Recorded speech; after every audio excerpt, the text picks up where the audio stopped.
오늘 제가 여러분하고 같이 생각을 나누고 싶은 것은 빈곤과 불평등에 대한 싸움이라는 것인데, 되게 유엔에서 나왔다 그러면 평화를 얘기해야지 왜 싸움을 얘기하느냐라고 오해를 할 수도 있는데, 제 생각에 평화를 얻기 위해서, 어떤 분야에서건 평화를 얻기 위해서 여러 가지 형태의 싸움이 필수 불가결할 때가 있습니다. 물론 그 싸움의 형태가 굉장히 폭력적이고 반사회적이어서는 안 되겠지만, 그것이 논쟁이 되었건 아니면 정책의 싸움이 되었건 싸움이 필요한데, 제가 오늘 말씀드릴 것은 세계 제2차 세계대전 이후에 인류 사회가 빈곤과 불평등에 대해서 어떤 식으로 싸워왔는지, 그리고 왜 싸워야 되는지, 그리고 앞으로 2010년대, 2020년대에 어떻게 싸워야 될 건지, 그거에 대해서 같이 생각을 나누고 싶습니다.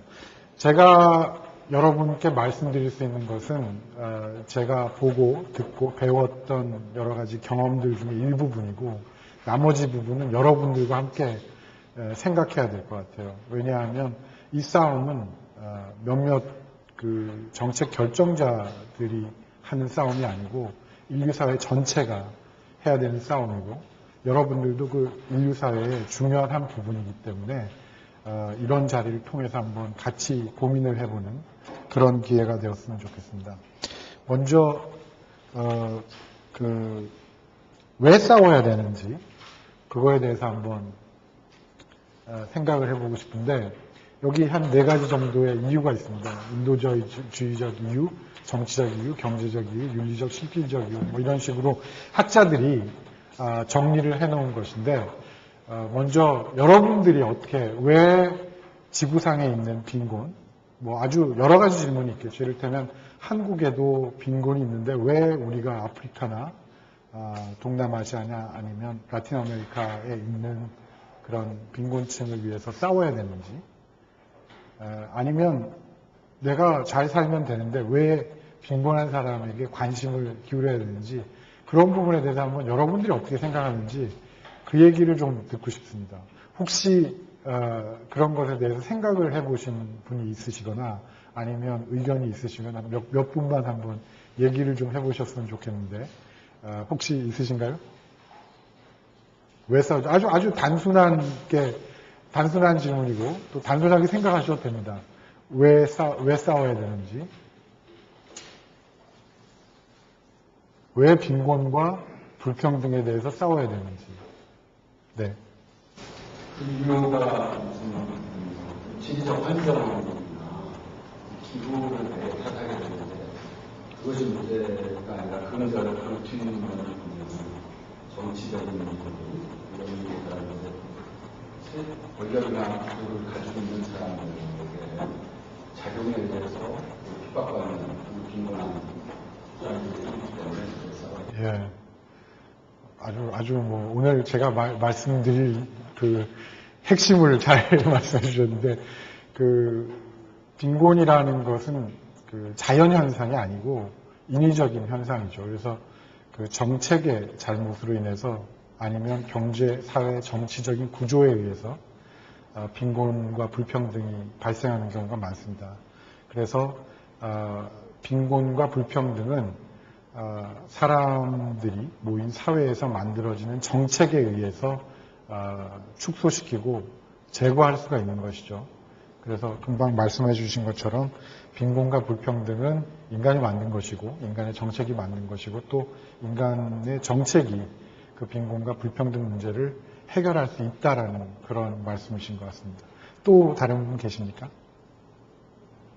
왜 싸워야 되는지?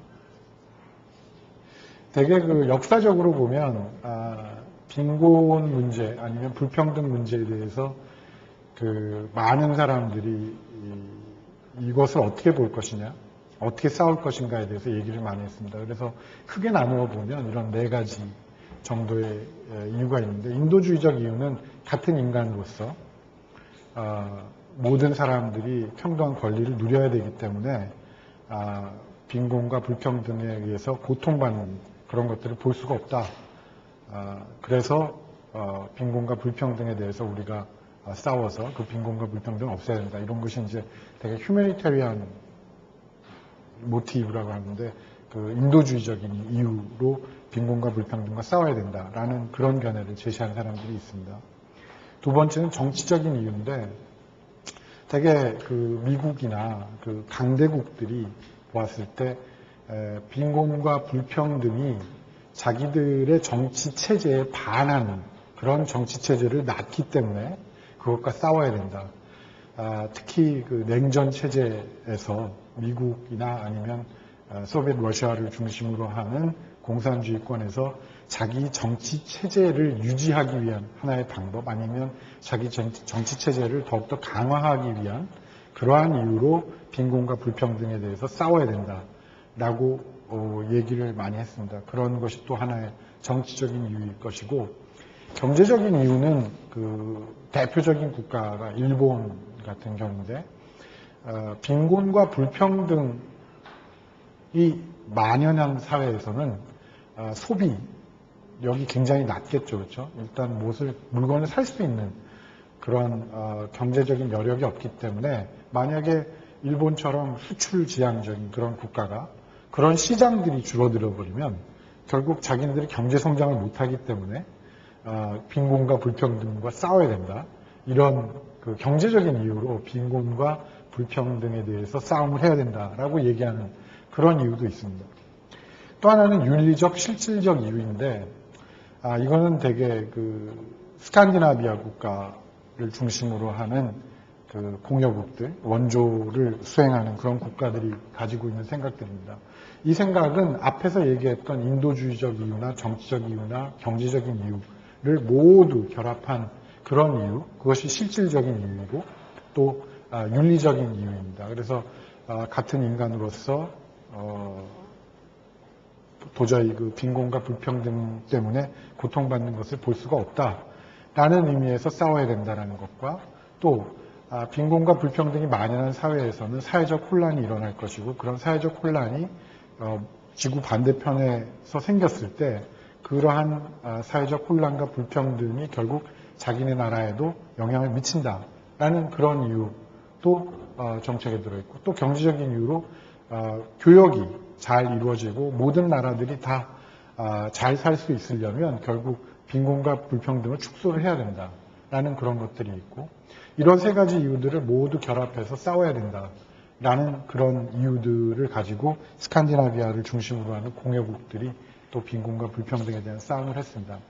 제 생각에는 이 모든 이유들이 다 근거가 있고 또 다 논리적이기 때문에 이러한 그 네 번째 얘기했던 윤리적 실질적인 이유에서 싸워야 된다라는 게 맞는 것 같습니다. 앞으로 제가 말씀드리겠지만 왜 실질적으로 빈곤과 불평등에 대해서 싸워야 되는가 또 윤리적으로 싸워야 되는가의 문제가 결국은 빈곤과 불평등에 대한 싸움을 할 때 가장 먼저 가져야 될 생각인 것 같아요. 왜 우리가 가난한 나라를 도와야 되는가 아니면 그 가난한 나라에 있는 빈곤과 불평등에 대해서 싸워야 되는가라는 문제에 대해서 인식이 없으면 그 빈곤과 불평등에 대한 싸움 자체가 잘 제대로 되지 않는 것 같습니다.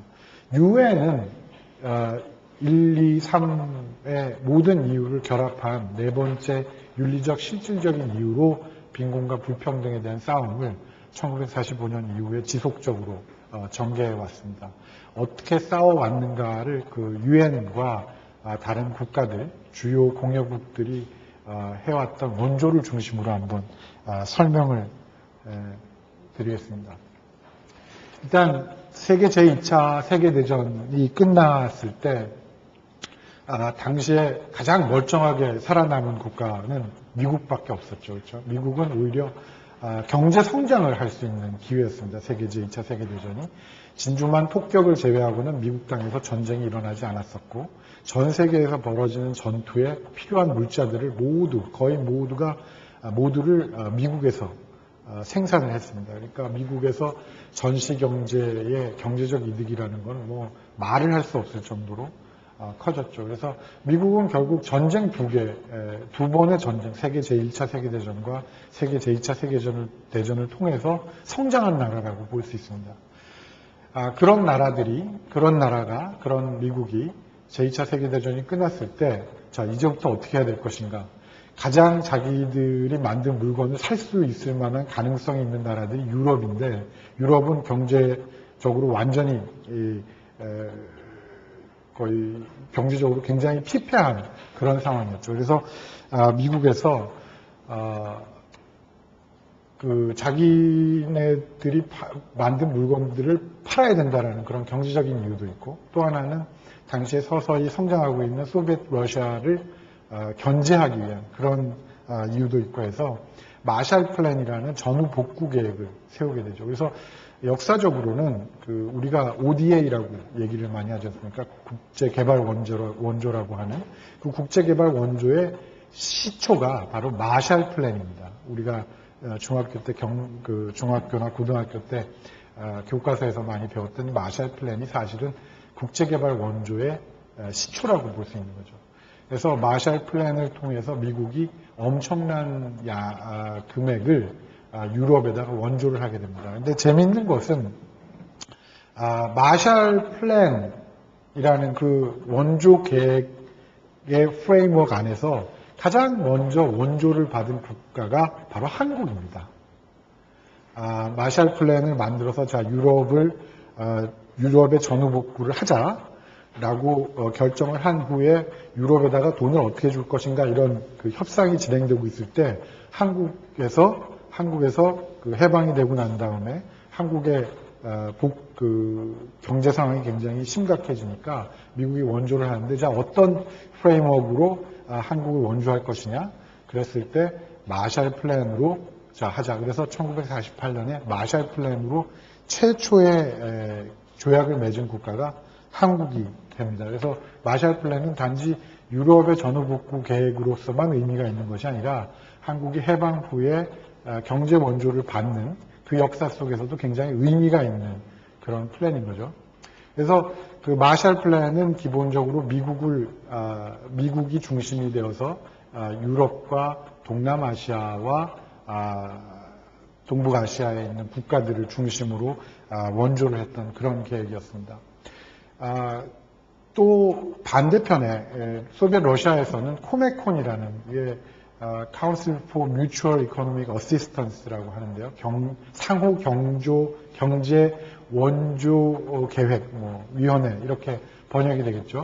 그래서 공산권을 중심으로 해서 새로운 경제권이 만들어지는데, 이것 역시 동유럽을 중심으로 만들어진 경제 원조 계획이지만 동유럽에만 지원을 한 것이 아니라 제3세계에 있는 여러 국가들을 지원을 하게 됩니다. 여기서도 또 엄청난 양의 물자와 금액이 공산권 국가에 제공이 됐죠. 또 어떤 국가들은 예를 들어서 이집트나 파키스탄이나 이런 국가들은 양쪽으로부터 돈을 받기도 했습니다. 적당히 이렇게 균형을 잘 잡아서 미국에도 돈을 받고 소비에트 러시아로부터 돈을 받고 이런 두 가지 그런 원조를 받은 국가들도 있습니다.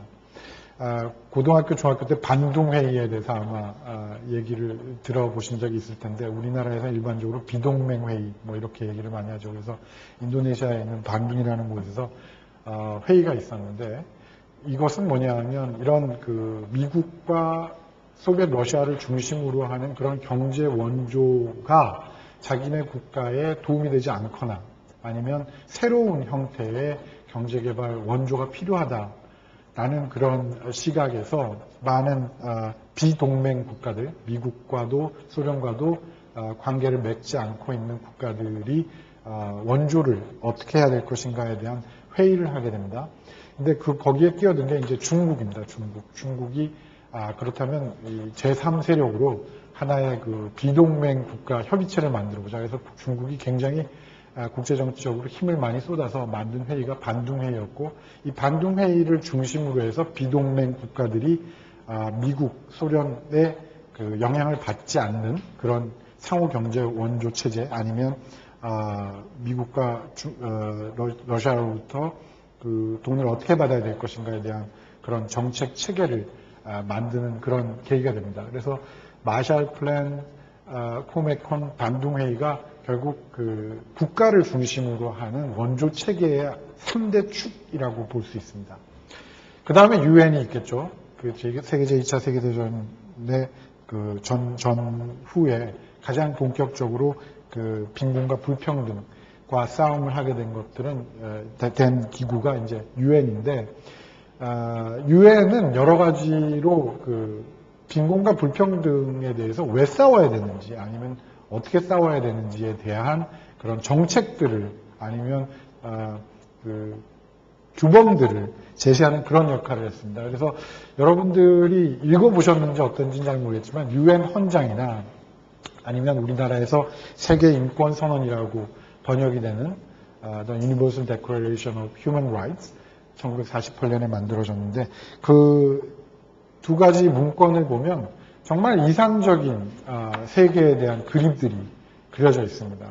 그리고 그 유엔이 이런 인권선언이나 아니면 유엔 헌장에서 제시했던 그런 규범들이나 원칙은 지금도 굉장히 유효한 그런 원칙과 규범입니다. 그래서 단지 이것은 국제적으로 못 사는 나라들을 어떻게 도와야 되는가의 문제뿐만 아니라 지금 2012년 한국 사회에서 빈곤과 불평등의 문제를 어떻게 해결해야 될 것인가에 대해서도 굉장히 많은 시사점을 주는 그런 원칙과 규범이기도 합니다.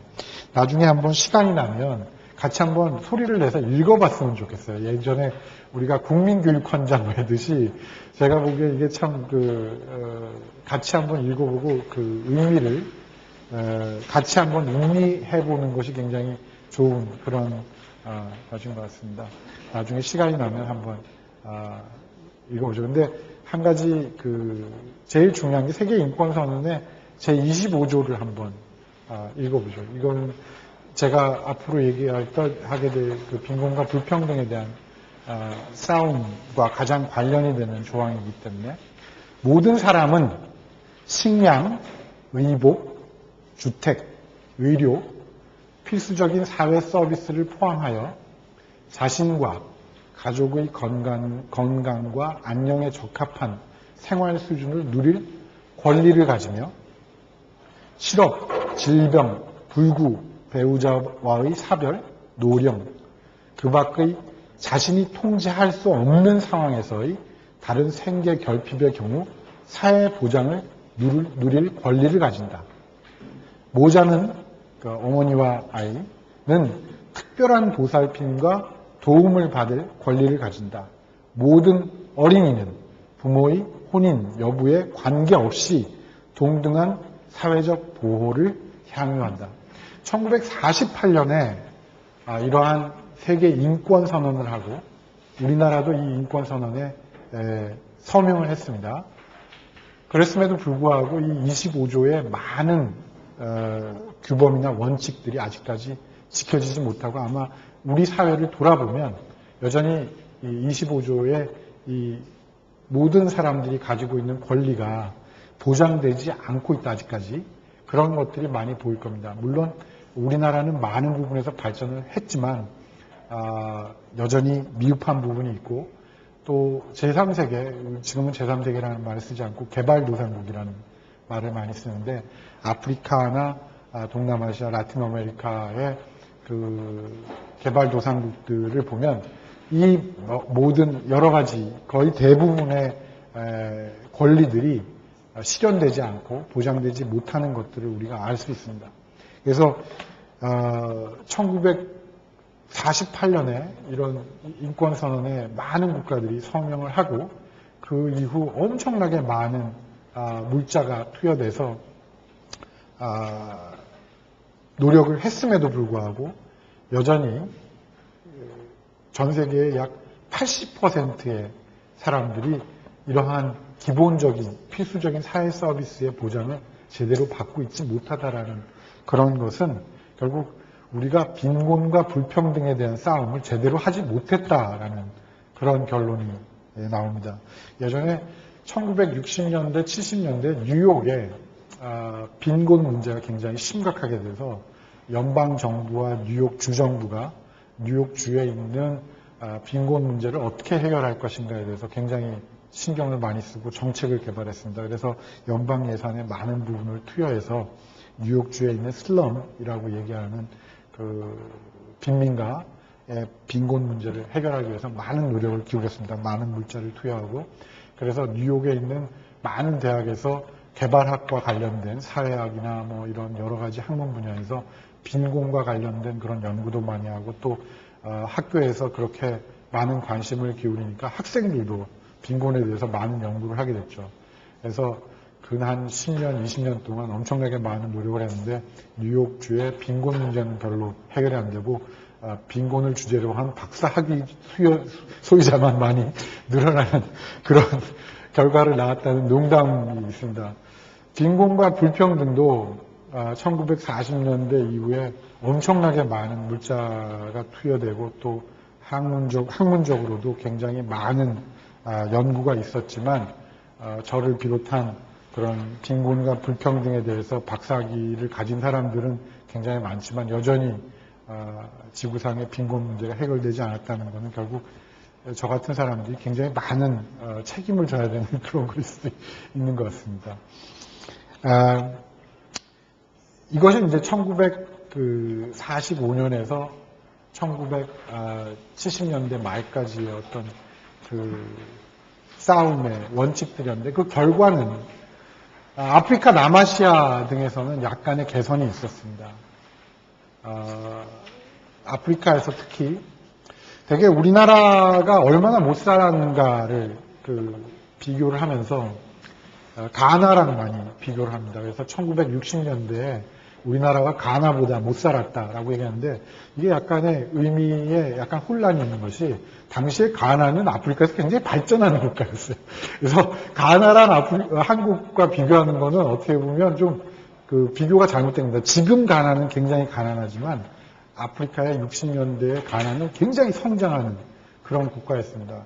그것을 봐서 알 수 있듯이 1945년 이후, 50년 이후에 아프리카 신생 독립국들이 발전의 속도라는 건 굉장히 빨랐어요. 당시에 되게 경제 성장을 얘기할 때 세이빙스 레이트라고 해서 저축률을 많이 보는데 당시에 아프리카의 저축률이 지금 60년대 한국 저축률보다 훨씬 더 높았고 굉장히 성장하는 대륙이었습니다. 그래서 1970년대 말까지도 아프리카는 굉장히 성장하고 있었습니다.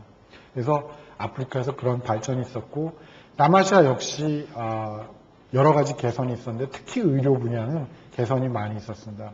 물론 그 의료 분야가 물자를 많이 투여했다기보다는 전염병을 퇴치하는 과학기술의 발전으로 인해서 백신의 가격이나 아니면 전염병 예방하는 그런 의약품들의 아니면 의학기술들이 발전을 했기 때문에 개선이 됐지만 결국 남아시아나 아니면 동남아시아, 아프리카 등에서 굉장히 많은 개선이 있었습니다. 그런데 라틴 아메리카에서는 굉장히 불평등이 심화되는 결과를 낳았습니다. 그래서 1970년대에 라틴 아메리카에서 여러분들 들어보셨는지 모르겠지만 종속이론이라는 그러니까 전 세계가 주변부와 중심부로 나뉘어서 주변부에 있는 국가들, 개발도상 라틴 아메리카의 예인데 주변부에 있는 국가들은 항상 수탈을 당하고 중심부에서만 성장이 있는 그런 이론들이 만들어지게 된 계기가 1945년 이후에 이런 원조나 아니면 경제개발 계획을 통해서 많은 물자 투여가 있었지만 라틴 아메리카에서는 불평등이 굉장히 심화되는 그런 결과를 낳았습니다. 사회주의권에서는 굉장한 약진이 있었죠. 여러분들이 들어보셨겠지만 북한 같은 경우에 1970년대까지만 하더라도 한국보다 훨씬 더 경제 성장 속도가 빨랐어요. 그래서 의료 면에서나 아니면 과학기술이나 매뉴팩처링, 제조업이나 이런 것들이 굉장히 발전을 많이 했죠. 물론 북한 같은 경우는 식민지 시대에 일제 식민지 시대에 중공업이나 이런 아니면 에너지 산업 특히 수력 발전 같은 것들이 북한에 집중되어 있었고 토지 개혁이라는 그런 것이 우리나라보다 훨씬 더 근본적으로 진행이 됐고 또 사회주의 특유의 어떤 동원 경제 이런 것도 있었고 또 50년대에 소비에트 러시아가 굉장히 성장을 했기 때문에 그 혜택을 많이 받은 것도 있지만 결국 그 북한이 굉장히 발전이 있었습니다. 그리고 다른 사회주의권도 특히 그 교육 문제, 예를 들면 기초교육 같은 경우, 그러니까 우리가 초등교육이라고 하죠. 프라이머리 에듀케이션이라고 하는데 그런 부분에서 굉장히 발전이 많이 있었습니다. 그런데 문제점은 뭐냐 하면 당시에 각 국가들이 빈곤과 불평등에 대한 싸움을 할 때 그 싸움의 대상이 뭐였냐면 자, 싸움을 했을 때 우리가 이겼느냐 졌느냐를 판단하는 기준을 경제 성장에만 뒀다는 거예요. 그래서 예를 들면 우리가 이게 하나의 국가라고 봅시다. 이게 이제 예를 들어 여기 이걸 경위 사이버 컨트리라고 합시다. 경위 사이버라는 국가라고 합시다.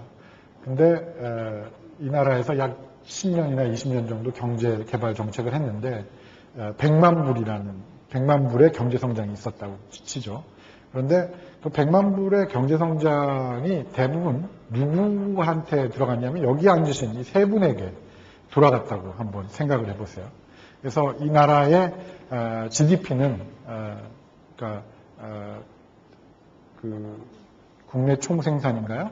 그것은 100만 불이죠, 그렇죠? 그리고 GDP 퍼 캐피타는 이제 이 사람 수로 나누게 됩니다. 그래서 3명이 100만 불을 다 가지고 있지만 그 1인당 국내 총생산은 얼마나 될까요? 이렇게 다 나누면. 근데 이렇게 수치상으로 보면 이 나라는 100만 불의 경제 성장이 있었고 수치상으로 보면 모든 사람들이 몇만 불씩 소득을 갖고 있었지만 실제로 여러분들은 가진 게 하나도 없어요.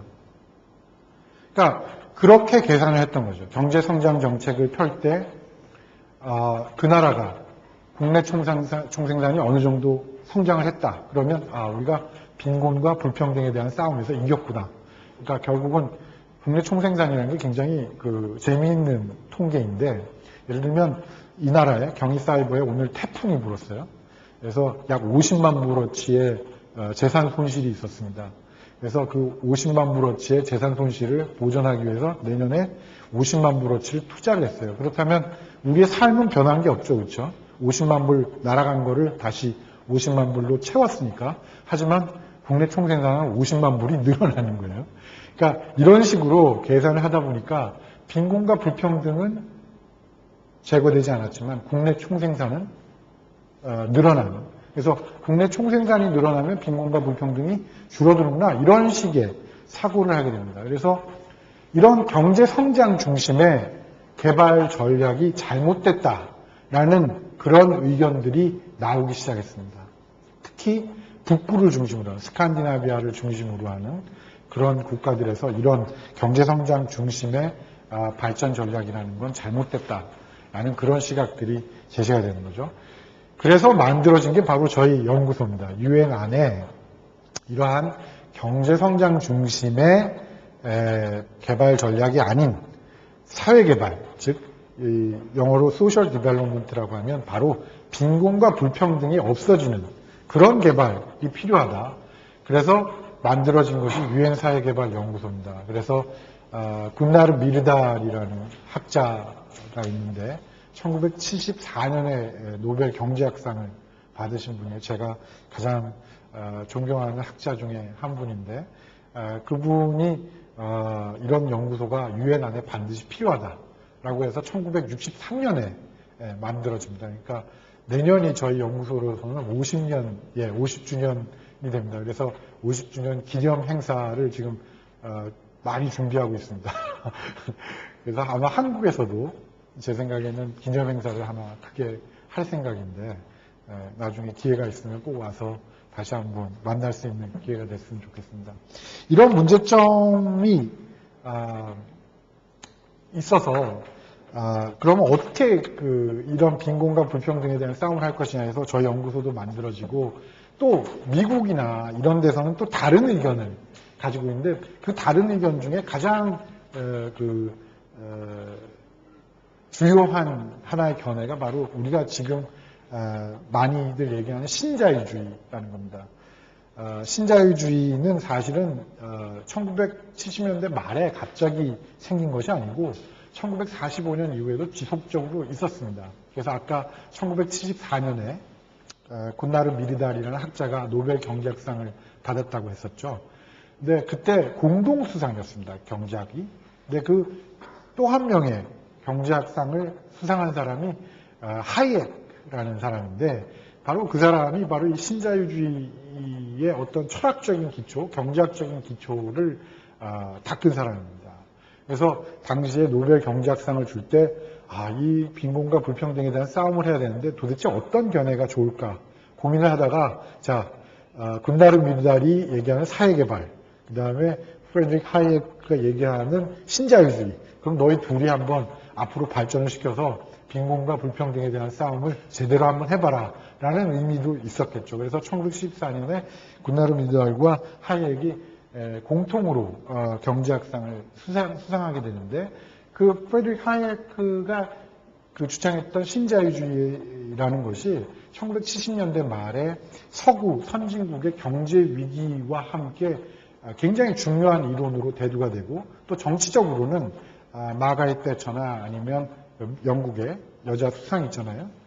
철의 여인이라고 불리우는 그분이나 아니면 로널드 레이건 미국의 대통령이었죠. 영화배우 출신의 그 두 사람이 자기네들은 신자유주의가 이 세계의 빈곤과 불평등을 해결할 수 있는 아니면 자국의 경제 위기를 해결할 수 있는 어떤 철학적 경제학적 기초라고 생각해서 그 신자유주의를 굉장히 발전을 시키게 되죠. 그래서 이 신자유주의가 국제 원조나 아니면 개발도상국의 빈곤과 불평등에 대한 싸움을 할 때 굉장히 중요한 이론적인 근거가 됩니다. 근데 이 신자유주의라는 건 굉장히 여러 가지 철학적이고 경제학적이고 정치적인 여러 가지 이론들이 섞여 있는 하나의 이론 체계인데 그 중에서 빈곤과 불평등에 대한 싸움과 관계 있는 이론은 뭐냐면 첫째는 1970년대 말까지 발전됐던 그 복지체계, 특히나 보편주의적 복지체계는 잘못됐다라고 하는 것이 하나의 이론이었습니다. 그래서 영국과 미국 그리고 유럽의 여러 국가들에서 그 1945년 이후부터 1970년대 말까지 계속 발전되어 왔던 복지 체계가 무너지게 되는 아니면 도태되게 되거나 아니면 정체되는 그런 계기가 됩니다. 개발도상국에서는 구조조정의 정치경제라는 것이 하나의 대세가 요새 말로 말하는 대세가 되는데 이 구조조정이라는 것은 뭐냐면 정부의 예산을 너무 많이 쓰기 때문에 그걸 줄여야 된다. 그리고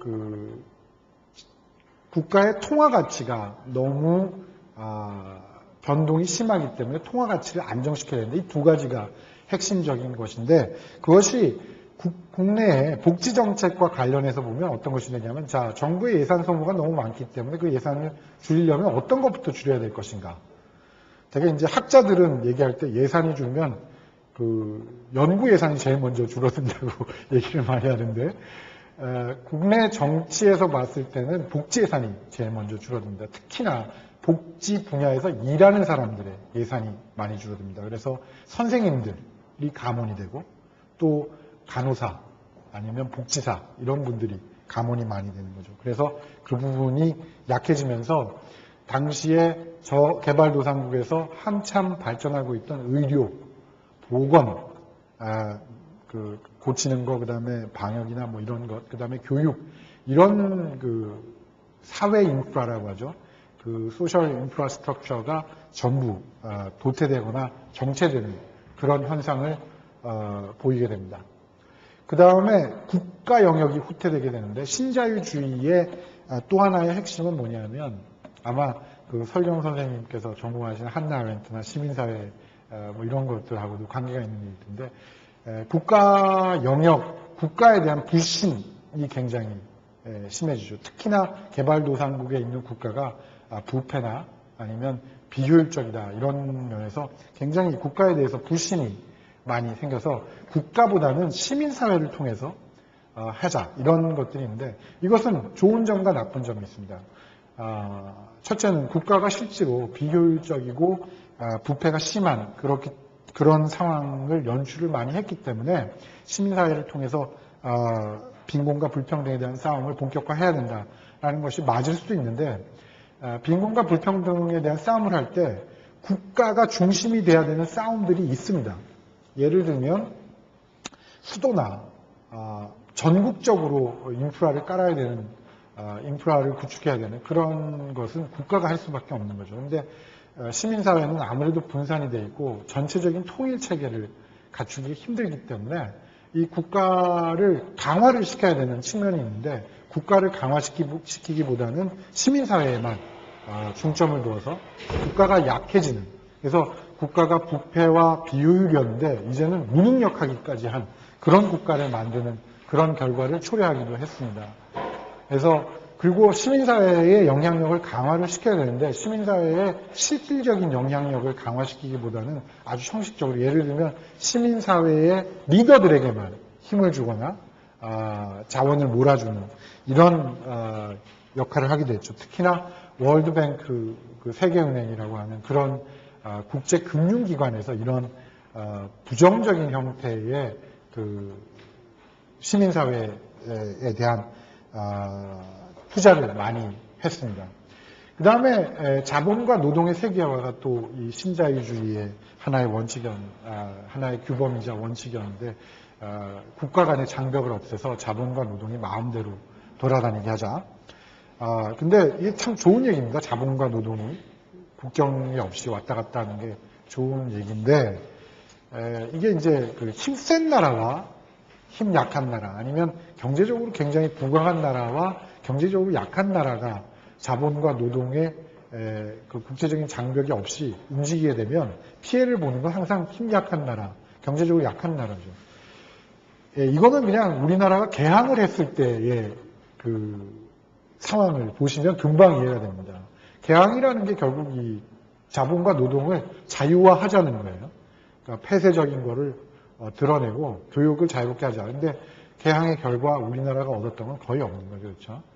물론 돈을 주고 돈을 얼마를 받고 철도 부설권을 줬지만 철도 부설을 통해서 얻어지는 이익은 고스란히 외국에게 다 넘어가고, 또 교육을 통해서 우리는 쌀을 팔고 뭐 그 제조업을 통해서 만들어진 물건을 가져왔지만 결국 그 이득이라는 것은 대부분 제국주의 국가들로 넘어가고, 그러니까 이 자본과 노동의 세계화라는 것은 사실은 신자유주의에서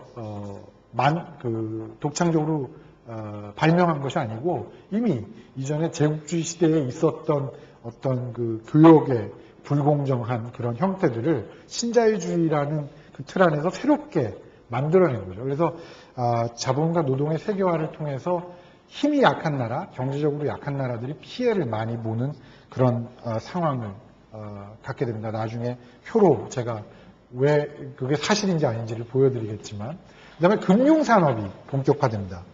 금융산업은 사실은 이게 카지노 자본주의라고 얘기들을 많이 하잖아요. 금융산업의 가장 큰 문제는 뭐냐면 돈을 낳고 그 돈을 가진 사람만 돈을 많이 버는, 그러니까 결국은 고용 창출은 별로 없습니다. 그리고 부가 엄청나게 편중이 되고, 결국 우리가 지금 전 세계적인 경제 위기를 갖고 있는 것도 그런 금융산업이 그 과다하게 비대해진 결과인데, 결국 이 금융산업이 아까 이제 국가 영역이 후퇴했다고 그러잖아요. 국가의 역할이 굉장히 많이 줄어들었다고 하는데, 금융산업이 비대하게 된 원인 중에 하나는 국가가 그것을 통제를 해야 되는데 국가의 역할이 약해지니까 금융산업이 과다하게 비대하게 되는 거죠. 그래서 미국에서 아니면 유럽에서 국가가 통제하던 그런 것들이 점점 없어져서 금융산업이 마음대로 여러 가지 금융산업을 발전시키기 위한 그런 도구들을 많이 만들어내게 됩니다. 그래서 심지어는 이 나라의 경제가 망할 건가 안 망할 건가, 이 회사가 도산할 건가 안 도산할 건가에 관한 그런 그 증권을 만들기도 하고, 우리가 데리버티브스라고 하면 굉장히 여러 가지 형태, 우리가 생각할 수도 없는 그런 여러 가지 금융 상품들이 만들어지죠. 이 금융상품들이 만들어질 때 유일하게 혜택을 받은 사람들은 물리학을 하는 사람들과 수학을 전공한 학생들이었습니다. 그래서 월스트리트에 주로 취직된 사람들이 물리학을 한 사람들, 이 물리학을 한 사람들이 이 창조적인 그런 아이디어를 이용해서 새로운 금융상품을 만들어내고, 수학을 한 사람들은 이 수학적으로 어떻게 하면 금융기관이 훨씬 더 돈을 많이 벌까 해서 그 사람들이 대거 월스트리트에 취직을 하게 되죠. 여러분들이 수학을 하신 분이나 물리학을 하신 분들을 많이 만나 보셨는지 어떤지 잘 모르겠지만, 아주 훌륭한 수학자와 아주 훌륭한 물리학자들은 삶의 문제를 고민합니다. 그런데 어정쩡하게 수학과 물리학을 공부하신 분들은 숫자와 물리적인 현상만 보게 되는 거죠. 그런 일들이 금융산업의 본격화를 통해서 이루어지게 됩니다. 그 다음에 이러한 여러 가지 이유 때문에 빈곤은 점점 공고화, 이게 이제 인트렌치먼트라고 그러는데 점점 빈곤에서 탈피하기가 힘들어지는 그런 상황이 만들어지고, 불평등은 점점 심화되는 거죠. 여러분들이 올해 그 오큐파이 월스트리트 뭐 이런 거 들어보셨죠, 그렇죠? 1%만을 위한 자본주의, 99%는 그 성장의 이익으로부터 배제된, 이게 바로 불평등의 심화가 얼마만큼 진행이 됐는가를 보여줍니다. 1995년에 굉장히 그 전 세계적으로 이러한 문제들에 대해서 문제점을 제기하면서 있었던 것이 바로 그 소셜 서밋이라는 겁니다. 그 사회 개발 정상회의라는 우리나라 말로는 그렇게 번역이 되는데, 이런 신자유주의적인 개발 정책에 대한 반성이라고 할까요? 아니면 회의라고 할까요? 이런 것들이 이제 1990년대에 만들어져서 개발 정책에 대한 반성이 있고, 그 반성의 결과로 여러 가지 정책적인 변화가 일어납니다. 앞서 말씀드렸던 그런 신자유주의는 우리가 또 다른 말로 워싱턴 컨센서스라고 얘기를 많이 하죠. 이게 왜 워싱턴 컨센서스냐면, 워싱턴에 국제금융기구들이 많이 모여있잖아요. IMF나 월드뱅크의 본부들이 거기에 있는데, 그 기구들을 중심으로 해서 자, 신자유주의가 이 모든 빈곤의 문제나 불평등의 문제를 해결하는 만병통치약 같은 거니까 이런 것으로 정책을 만들자고 해서 컨센서스, 합의를 이루게 되죠. 그래서 그걸 워싱턴 컨센서스라고 했는데, 1995년서부터 만들어지기 시작한 것은 이제 포스트 워싱턴 컨센서스, 그러니까 워싱턴 컨센서스 이후에 워싱턴 컨센서스라고 얘기를 합니다. 그래서 반성을 했지만 굉장히 불철저한 반성이었어요. 그래서 어떻게 하면 빈곤과 불평등을 해소할 것인가에 대해서 제대로 정책을 제시하지 못하고, 특히나 그 개발도상국의 빈곤과 불평등과 관련해서는 선별주의적인 접근, 이를테면 이런 거죠. 다시 한번 이제 경희사이버 대학교의 국가를 봤을 때, 이 국가에서 가장 가난한 사람들이 여기에 앉아있는 5명의 사람이라고 봅시다. 그리고 그 다음 가난하신 분들이 요열에 앉아있는 분들이라고 봐요. 근데 포스트 워싱턴 컨센서스의 결과는 뭐냐면, 자, 빈곤의 문제를 해결하기 위해서 빈곤층에 더욱더 관심을 기울여야 된다. 그래서 요 5명만 보는 거죠. 5명만. 그래서 5명에게 엄청나게 많은 투여를 하고 이 사람들을 어떻게 할 것인가. 그래서 이 5명 중에 한 2명 정도는 해결이 됐어요. 근데 이 2명이 해결되면서 여기 있던 3명이 이쪽으로 넘어가게 돼서 빈곤율은 여전히 그대로예요. 그러니까 차상위 계층의 빈곤에 대해서는 별로 걱정을 하지 않고, 아니면 차상위 계층이 어떻게 살아야 될 것인가에 대해서는 해결하죠. 그것은 이제 우리는 타겟팅이라고 합니다. 타겟팅. 타겟을 정해놓고 그 타겟에만 관심을 기울이는 거죠. 그래서 되게 빈곤율의 변화를 보면, 그래프를 제가 오늘은 준비를 못했는데, 인도네시아 같은 경우에 이 포스트 워싱턴 컨센서스의 결과는 뭐냐면, 빈곤율은 여기 2열에 앉아있는 분들의 숫자는 굉장히 적습니다. 근데 대부분의 사람들이 어디 앉아있냐면 바로 이 차상위 계층에 앉아있는 거죠. 그래서 약간의 경제 위기만 나도 여기 있던 많은 분들이 이쪽으로 옮기게 되는 거죠. 그래서 그런 결과들을 많이 초래했습니다. 그래서 이런 문제들에 대해서 어떻게 할 것인가, 유엔이 2000년대에 그 새천년 개발 목표라는 걸 세워서 이런 빈곤 문제들을 해결하자. 단지 경제적인 빈곤 문제뿐만 아니라 여러 가지 사회 개발에 있어서의 빈곤, 이를테면 보건이나 의료나 교육이나 이런 부분에 대해서 하자라고 해서 새천년 개발 목표라는 걸 만듭니다. 근데 이 새천년 개발 목표라는 거는 여러 가지 문제점이 있었습니다. 제일 큰 문제는 뭐냐면 맨 처음에 새천년 개발 목표에서 정했던 빈곤이라는 개념의 정의는 하루 그 1불 이하의 1달러 이하의 삶을 살고 있는 그런 사람들을 빈곤층으로 하자. 1불 하루에 2불을 가지고 있어도 가난한 거죠, 그렇죠? 근데 그것을 빈곤을 그래서 그 선에 있는 사람들의 숫자를 반으로 줄이자라고 했어요.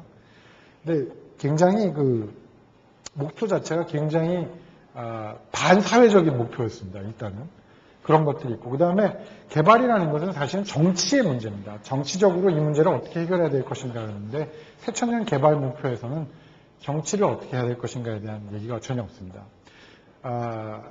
전 세계적으로 보면 독재국가에서는 기아가 많습니다. 기아.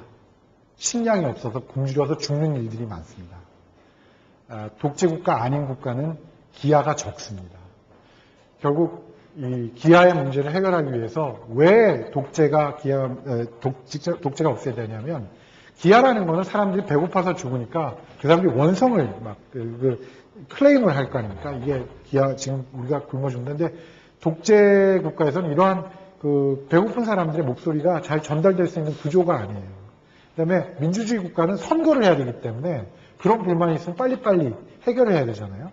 근데 이게 제 얘기가 아니고 노벨 경제학상을 받은 아마티아 센이라는 사람이 Development as Freedom, 자유로서의 개발이라는 책에서 아주 강력하게 얘기했던 것이고, 이 사람이 노벨상을 받았던 가장 큰 이론적인 기여 중에 하나가 바로 이 얘기였습니다. 기아가 많은 국가는 독재국가였고 기아가 적은 국가는 민주국가였다. 이것이 왜 그런가를 자세하게 이론적으로 설명한, 그리고 기아는 단지 식량이 부족해서 있는 것이 아니라 그 식량을 어떻게 분배할 것인가의 문제를 제대로 해결하지 못했기 때문에 기아가 있는 것이다 라는 것을 이론적으로 설명한 것이 노벨 경제학상을 받게 됐던 거죠.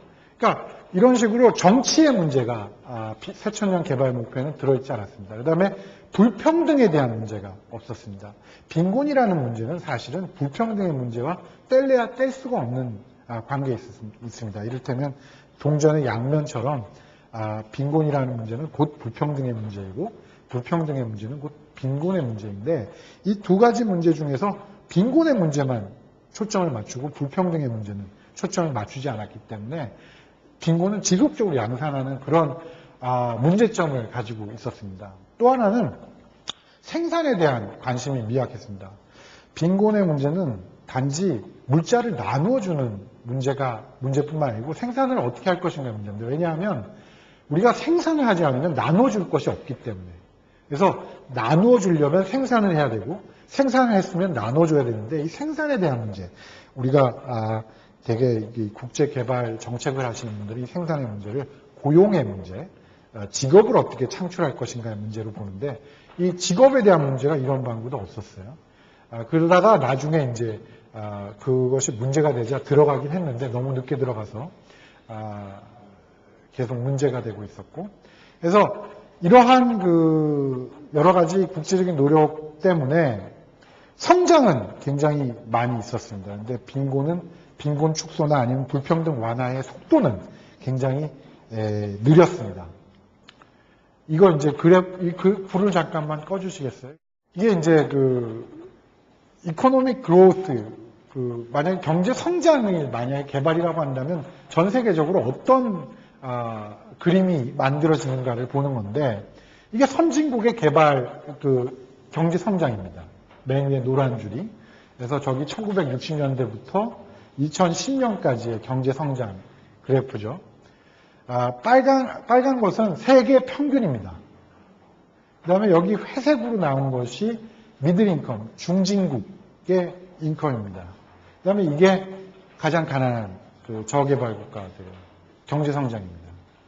경제 성장을 이 그림을 보면 전 세계적으로 경제 성장은 굉장히 많이 이루어졌죠.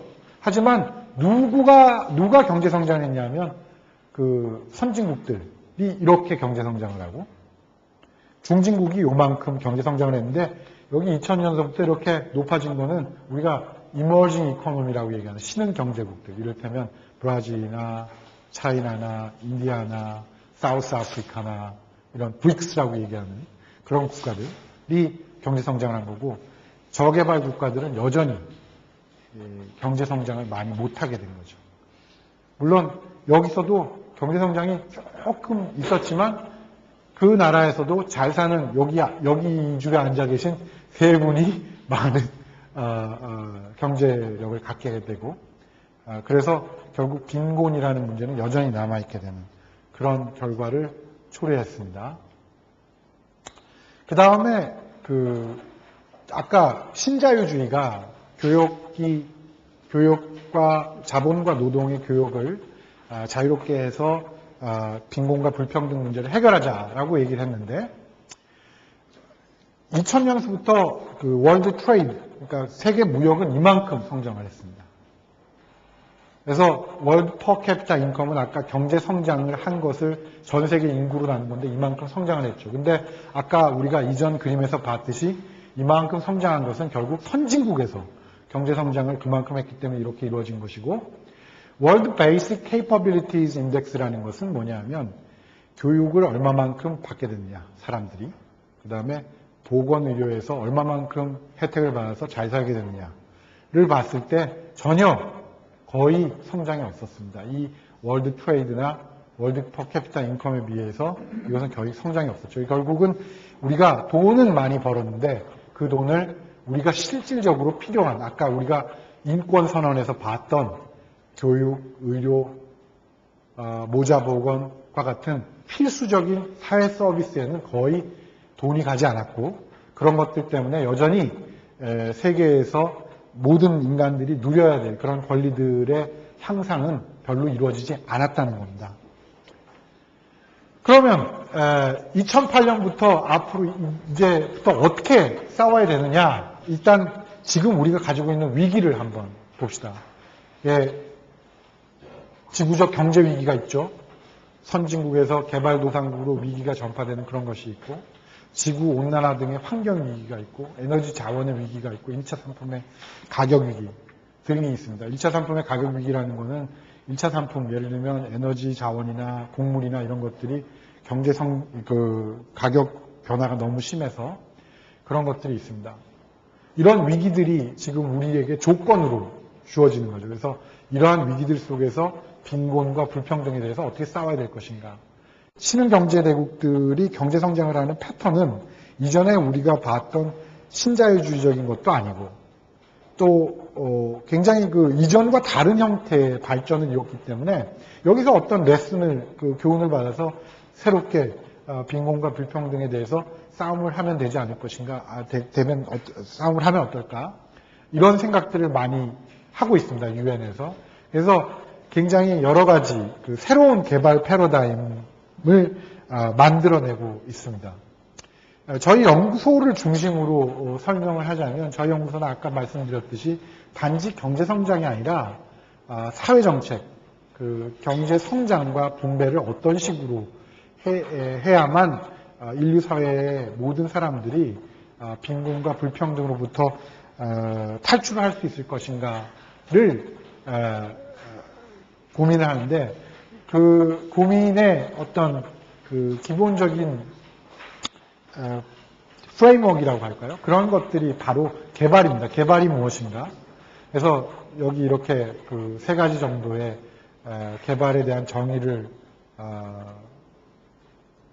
써봤는데, 저희 연구소에서 갖고 있는 개발의 정의는 아마티아 센, 아까 노벨 경제학상을 받았다고 하는 아마티아 센의 expansion of capability, 이걸 한국말로 뭐라고 번역을 하는지는 잘 모르겠지만, 자신이 이성적으로 하고 싶은 것들을 할 수 있는 능력을 충족시켜주는, 예를 들면 몸이 건강해야 되고 배워야 되고 일정 정도의 경제적인 자원이 있어야 되는 그런 능력들을 키워주는, 모든 사람에게 그런 것들을 우리는 개발이라고 보고 있습니다. 그래서 이러한 개발의 프레임워크 안에서 어니스트는 싸움을 하고 있습니다. 그래서 사회정책, 사회복지와 사회제도와 사회관계에 직접적으로 영향을 미치는 국가의 개입을 어떤 식으로 해야 될 것인가? 그 다음에 그렇게 봤을 때 사회정책은 단지 분배와 사회보장뿐만 아니라 생산, 아까도 말씀드렸지만 그 성장을 어떻게 해서 어떻게 분배를 할 것인가 이런 문제, 그 다음에 재생산은 사회 재생산인데 모자복을, 그러니까 인구의 문제를 어떤 식으로 해결할 것인가 이런 부분들을 가지고 고민을 하고 그것을 중심으로 전략을 짜고 있습니다. 그래서 그런 전략을 할 때 저희는 많은 질문들을 던지는데요. 이러한 질문들입니다. 이게 저희들이 되게 그 개발도상국에 정책 제안을 할 때 개발도상국의 정치가들, 그다음에 정책 결정자들에게 던지는 질문입니다. 가난한 나라에게 복지국가는 사치인가? 그러니까 아프리카에 가가지고 너희 나라도 복지국가를 해야 된다 그러면 그건 우리 아직 경제성장이 안 됐기 때문에 할 수 없다. 근데 역사적으로 보면 복지국가는 가난한 나라였을 때 시작됐습니다. 스칸디나비아가 1930년대에 복지국가의 비전을 가지고 복지제도를 만들기 시작했고 제2차 세계대전 이후에 굉장히 가난할 때 복지국가는 만들어졌죠. 영국의 비버리지 플랜은 전쟁 중에 만들어져서 전쟁 종료와 동시에 시작이 됐습니다. 그래서 복지국가는 사치가 아니고 복지국가는 선분배 후성장의 사회인가? 그렇지 않습니다. 복지국가는 성장과 분배를 동시에 추구하는 그런 사회입니다. 분배를 우선시하는 항상 성장은 정치하는가? 스칸디나비아의 예를 보거나 아니면 보츠와나나 코스타리카를 보면 분배를 우선시해도 성장은 정치하지 않고 성장과 분배가 적절히 균형만 되면 훌륭한 국가가 생길 수 있습니다. 사회정책은 빈곤 축소에 관한 정책인가? 단지 빈곤 축소가 아니라 불평등을 완화하고 두 가지를 동시에 해결하는 그런 정책입니다. 노동시장은 순수한 시장인가? 노동시장은 단지 모든 사람들이 자유롭게 마음대로 왔다 갔다만 하게 되면 우리나라처럼 비정규 노동이 늘어나는 그런 현상을 초래하기 때문에 국가가 적극적으로 개입해서 정규직 노동을 늘려야 되는 그런 시장입니다. 선별주의 정책이 보편주의 정책보다 더 효율적인가?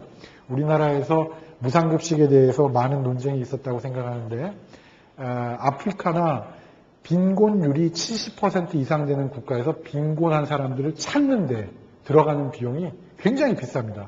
그러니까 30%를 이 사람이 가난한 거 아닌가? 그러니까 이 국가에서 세 사람을 제외시키기 위해서 조사를 해야 될 거 아니에요. 그렇죠? 근데 거기에 들어가는 돈이 엄청나게 비쌉니다.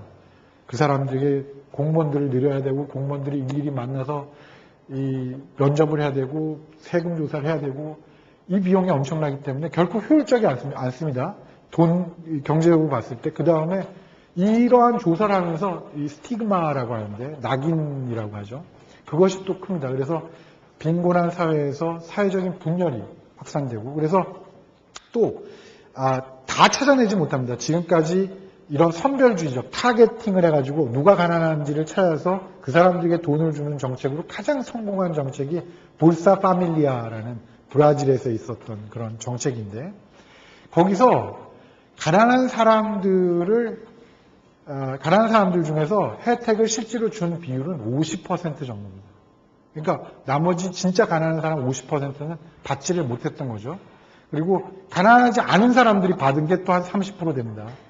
그러니까 결국은 비용이 많이 들어가고 또 효과도 별로 많지 않은 그런 결과들이 있습니다. 그래서 선별주의 정책이 보편주의 정책보다 반드시 효율적이지는 않습니다. 그래서 어떻게 정책을 만들어야 될 것인가를 고민해야 된다라는 제안을 하기도 하고 개발을 위해서는 항상 독재가 필요한가?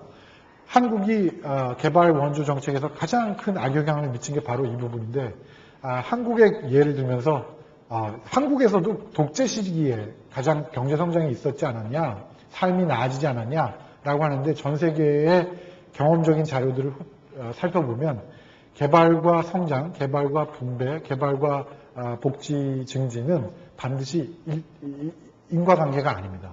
성장한 나라도 있고 그렇지 않은 나라도 있고.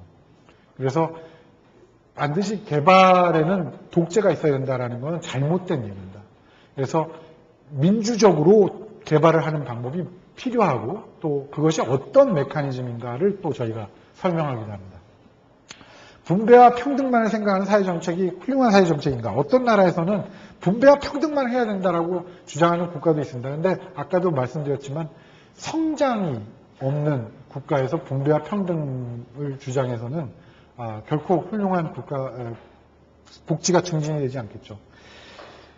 이것이 이제 저희가 그 개발도상국에 제안을 하는 여러 가지 굉장히 많은 제안들을 하는데 그 중에서도 사회정책과 관련이 되는 그런 질문들이고 저희는 이 질문들을 중심으로 해서 정책을 만들어내고 그 나라에 맞는 그런 제안들을 하게 되는 거죠. 그래서 저희가 만든 정책 보고서나 연구 결과를 가지고 그 나라의 정책 결정자들이 빈곤과 불평등에 대해서 어떻게 싸워야 되는가를 생각하게끔 하는 것이 저희 연구소의 역할이고 또 유엔의 역할이기도 합니다. 근데 유엔은 굉장히 여러 가지 기구들로 나뉘어져 있고 생각들도 다 틀립니다. 그래서 저희 연구소가 이렇게 빈곤과 불평등에 대해서 싸워야 된다고 하지만 또 다른 기구들은 다르게 생각을 할 때도 있고요. 그래서 빈곤과 불평등에 대한 싸움은 굉장히 여러 가지 방향에서 이루어지고 있고 계속될 겁니다. 앞으로도. 근데 이 빈곤과 불평등에 대한 싸움에서 중요한 것은 모든 사람들이 생각해야 될 것은 왜 싸워야 되는가에 대한 생각을 해야 되고 우리가 싸우는 대상이 무엇인가, 무엇에 대해서 싸워야 될 것인가, 그 다음에 어떻게 싸워야 될 것인가에 대한 원칙들을 가지고 생각이 다른 사람들과 지속적으로 논의하는 그런 과정이 필요하고 저는 그것이 국제개발 원조나 빈곤과 불평등에 대한 싸움에서 반드시 있어야 될 민주주의라고 생각합니다. 시간이 조금 더 있으면 최근에 있었던 그리스 사태와 관련된 우리가 이때까지 설명했던 것과 그리스라는 케이스, 국가 부도 사태를 맞은 그리스라는 국가가 왜 그렇게 됐는가에 대한 문제를 한번 설명을 하고 싶은데 얘기가 한 5분 정도 시간이 더 있을까요? 이게 왜 중요하냐 하면 그리스 문제가 터졌을 때 한국의 논의를 보니까 그리스가 복지에 대해서 너무 투자를 많이 해서 망했다라는 얘기가 있습니다. 근데 아까도 얘기했지만 복지만을 많이 생각하면 분명히 잘못된 거죠. 근데 우리가 정책을 생각할 때 성장과 복지를 동시에 생각해야 되는데 성장과 복지를 동시에 생각하려면 굉장히 여러 가지 분야를 봐야 됩니다. 단지 복지 분야만 봐서는 안 되고 여기 복지 주출을 보면 그리스가 높긴 높습니다. 굉장히 21.3%니까 OECD 평균보다 높은 거죠. 복지 지출이. 하지만 요거를 한번 보시죠. 빈곤율을 보면 여기 EL이라고 되어 있는 것이 이제 그리스인데 빈곤율이 굉장히 높습니다. 여기. 그러니까 복지를 통해서 빈곤과 불평등에 대한 싸움을 해야 되는 그런 당위적인 것은 있는 거죠. 그래서 그리스 정부로 봐서는 할 수밖에 없는 그런 상황이 있었습니다. 그럼에도 불구하고 사실은 복지 때문에 그리스에 문제가 생겼다라고 보기가 힘든 것이 전체적인 평균을 보면 1996년에서 2003년까지 그 소셜 익스펜디처가 얼마나 사회적인 지출, 빈곤과 불평등의 싸움에 대한 지출이 얼마만큼 늘었나를 보면 굉장히 많지만 그것이 국내에서 자기 나라에서 가지고 있는 돈에 비해서 얼마만큼 썼느냐를 보면 사실은 그렇게 이 평균보다 그렇게 높지는 않습니다. 이게 그 다음 평균이 아니라 많이 지출한 나라보다 그렇게 높지는 않는 거죠. 이해를 보면 뭐 높기는 높지만 그렇게 높지는 않습니다. 이게 이렇게 되니까 한 중간 정도 된다고 볼 수 있습니다. 그런데 가장 핵심적인 거는 이제 바로 이 부분입니다.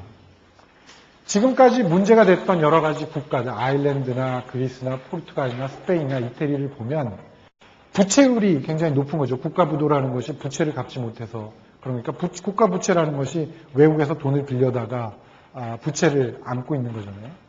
근데 그 부채율이 굉장히 높습니다. 그리스도 그렇고 아일랜드도 그렇고 포르투갈도 그렇고 스페인도 그렇고 이태리도 그렇고. 근데 이 돈을 빌려와서 도대체 어디다가 썼느냐? 이걸 한번 볼 필요가 있습니다. 돈을. 그러니까 예를 들어서 다시 한번 경희사이버 유니버시티에서 이 나라에서 UNRISD라는 국가로부터 200만 불을 빌렸다고 치죠. 그래서 이 200만 불을 예를 들어서 빌려가지고 여기 계신 분들한테 일자리도 창출하고 교육도 시키고 했다면 그 나라가 굉장히 훌륭하게 됐을 겁니다. 그런데 그리스의 예를 보면 이게 그리스가 그 외국으로부터 빌린 돈을 동유럽에다 투자한 겁니다. 근데 외국으로부터 빌린 돈의 약 76.7%를 동유럽에 투자한 거죠. 그리고 그 동유럽이 어떤 상태였냐면 동유럽에 그리스 문제가 생기기 전에 동유럽에 먼저 경제 위기가 있습니다. 그래서 그리스가 EU나 뭐 잘 사는 나라들에서 돈을 빌려가지고 그걸 그 나라에 투자한 게 아니라 동유럽에 투자한 거예요. 아까 금융산업이 발전하게 된 게 굉장히 큰 문제라고 그랬는데 바로 이게 그런 문제입니다. 그래서 동유럽에 투자해서 그 돈을 다 띄게 생겼죠. 21.9%는 뭐냐면 토탈 론에 동유럽에 투자한 돈에서 외국으로부터 빌려온 돈이 가지는 비율입니다. 그러니까 나머지 한 80% 정도는 또 국내에 있는 돈까지 동유럽에 투자한 거죠. 그러니까 사실 그리스의 부도의 문제는 그리스 내에서 생산이 안 이루어졌다는 게 문제였습니다. 그리스의 복지에 투자가 안 됐다는 게 문제인 거지 복지가 많았기 때문에 망했다고 볼 수가 없는 거죠. 그러니까 그리스 사람들이 나와서 데모를 하는 이유를 한번 생각을 해봐요. 왜 데모를 하는 거예요? 그러니까 흥청망청 썼기 때문에 내가 가난해졌다라고 한다면 그렇게 막 근신하고 그러지 않을 것 같아요. 그러니까 가만히 보면 그 많은 돈이 부채가 들어왔는데 그 돈이 다 어디로 갔는가? 그러니까 결국은 은행가들이 자기네들이 수백만 불의 보너스를 받기 위해서 다른 나라에 특히나 안 되는 나라에 투자를 해서 그 돈 띄고 그래서 점점 부도 사태가 납니다. 물론 이것이 단지 그리스에서 이것 때문에 부도 사태가 났다거나 그런 건 아니지만 제가 아까도 말씀드렸지만 한 나라의 복지 증진을 보기 위해서 아니면 한 나라의 빈곤과 불평등에 대해서 보기 위해서는 단지 분배라고 하는 사회정책에서 그 복지만 볼 것이 아니라 성장을 어떻게 해야 되는가 아니면 투자를 어떻게 해야 되는가의 문제도 같이 보고 같은 그 어떤 하나의 코히런트한 그 일관된 정책 체계 안에서 사고를 해야만 빈곤과 불평등에 대한 싸움을 할 수 있고 또 빈곤과 불평등에 대한 싸움에서 졌을 때 이것이 무엇이 문제였는가를 볼 때도 단지 한 분야를 봐서는 안 되고 굉장히 여러 가지 분야를 봐야 된다는 하나의 예라고 할 수 있습니다. 그래서 이런 그 그리스의 예를 본다면 아까 우리가 얘기했듯이 빈곤과 불평등의 원인은 무엇이고 빈곤과 불평등에 대한 싸움을 어떻게 해야 될 것인가에 대한 하나의 그 시사점을 받을 수 있는 거죠. 그래서 한국도 마찬가지라고 봅니다. 한국이 최근에 대통령 선거를 앞두고 복지 논쟁을 많이 하더라고요. 저는 복지 논쟁을 하는 것은 굉장히 좋은 그 현상이라고 봅니다. 많은 사람들이 복지 논쟁에 참여해요. 그런데 복지 논쟁은 어떻게 쓸 것인가의 문제보다는 문제이기만 한 것이 아니라 어떻게 생산할 것인가의 문제도 있습니다. 그러니까 결국 복지 문제를 얘기하기 위해서는 고용의 문제, 어떻게 하면 고용을 안정적으로 늘릴 것인가의 문제를 고민해야 되고 또 빈부격차의 문제를 어떻게 해소해야 될 것인가의 문제를 얘기해야만 합니다. 만약 복지 논쟁을 단지 어떻게 쓸 것인가에만의 문제를 문제로 생각하고 그 부분에만 초점을 맞추게 되면 결론은 뻔한 거죠. 복지를 많이 했기 때문에 경제 성장이 안 되거나 나라가 망하는 그런 식의 사고가 되는 겁니다. 지난번에 제가 작년에 왔을 때 한국에 회의가 있어서 왔을 때 반액 등록금에 싸움 그 제모가 많더라고요. 반액 등록금의 문제를 학생들이 나와가지고 데모를 하고 그러는데 저는 그 데모를 노동부 앞에서 가서 해야 된다고 생각을 했어요. 그러니까 학생들이 등록금이 많다고 느끼는 이유는 학생들이 졸업했을 때 자기가 투하한 것만큼의 임금을 받을 수 있는 직장, 그리고 자기가 안정적으로 일할 수 있는 직장이 없기 때문에 등록금이 비싸다고 느끼는 거라고 생각을 했습니다. 왜냐하면 등록금은 계속 사립대학의 경우 굉장히 높았어요, 지속적으로. 근데 왜 하필이면 지금 학생들이 반액 등록금의 문제를 들고 나올까? 제 생각엔 그거는 등록금이 높아지기 때문도 있겠지만 더 큰 문제는 고용시장이에요. 젊은이들에게 자기가 투하한 것만큼의 보상을 줄 수 있는 임금을 제공하지 못하고 자기가 안정되게 살 수 있는 그런 직장을 제공하지 못하기 때문이라고 생각을 했습니다. 그 얘기는 뭐냐면 복지 논쟁이 단지 어떻게 쓸 것인가의 문제뿐만 아니라 어떻게 생산할 건지, 어떻게 고용을 창출할 것인지의 문제로 폭을 넓혀서 사고를 해야 된다는 그런 얘기가 되겠죠. 그래서 결론적으로 얘기하면 빈곤과 불평등에 대한 싸움은 굉장히 다방면에서 이루어지는 싸움이어야 됩니다. 그래서 여러분이 NGO 학과에서 공부한 거, 그 다음에 다른 분야에서 공부한 거, 모든 것들을 다 이용해서 싸워야 되는 문제이고 협소하게 한 분야에 대해서만 싸워서는 안 되는 그런 싸움이고 단지 저개발국에서만 있는 싸움이 아니라 우리나라와 같은 어느 정도 성장한 국가에서도 싸워야 되는 문제고 그 싸움의 논리는 물론 형태는 다르겠지만 논리는 같은 싸움이라고 봅니다. 빈곤과 불평등은 두 개의 다른 게 아니고 같은 것이고 그것에 대해 싸우기 위해서는 사회정책, 즉 분배와 성장을 동시에 생각하는 그런 싸움을 해야만 제3세계와 우리나라와 같은 성장한 국가에서 빈곤과 불평등을 제거할 수 있고 축소할 수 있는 그런 결과를 낳을 수 있을 것이라고 생각합니다. 장시간 경청해 주셔서 감사합니다.